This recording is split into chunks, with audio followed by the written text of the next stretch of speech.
আসসালামু আলাইকুম। তো আজকে আপনাদের এই বউ সেলাইটা আবার রিক্রিয়েট করে দেখাচ্ছি, অনেকের রিকোয়েস্ট ছিল। তো প্রথমে আমি আর্ট করে নিয়েছি। তো আপনারা আর্ট করে নেবেন, আর এটা ক্রিস্টাল দিয়ে করলে বেশি ভালো লাগে, গ্লেজি হয়। তো আমি লাল ক্রিস্টালটা নিয়েছি। তো এটা হচ্ছে ৫টা ৬টা যে যেটা নেন। তো অনেকে আছে যে এই সেলাইটার মধ্যে এইভাবে দিয়ে সেলাইটা করে, আসলে এটা হচ্ছে রং। এভাবে হলে আপনার সেলাই ফিনিশিংটা আসবে না।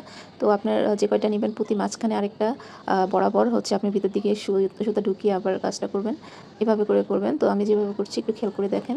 এভাবে করাতে আপনার হচ্ছে ফিনিশিংটা বা লাইনটা সোজা আসবে, না হয় হচ্ছে লাইনটা বাঁকা তারা হবে।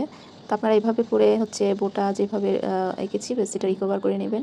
তো অনেক আপুদের রিকোয়েস্ট ছিল যে সেলাইটা স্লো করে দেখানোর জন্য কিভাবে বসিয়েছি। তো আপনারা হচ্ছে হয়তো বা অন্য ভিডিওতে এসে বলছেন যে আপু এটা আবার দেখান। তো আপনারা একটু পেজটা বা হচ্ছে প্রোফাইলটা ভিউ করে দেখবেন যে আসলে এই ভিডিওটার বিস্তারিত আপনার বলা হয়ে থাকে। তো আপনারা একটু হচ্ছে আমার পুরান ভিডিওগুলো যখন আপনারা কোনো কিছু না জানবেন বুঝবেন, আমি অনেক কিছুই হচ্ছে বলে দেই। তো এগুলো হচ্ছে ভিডিওতে থাকে।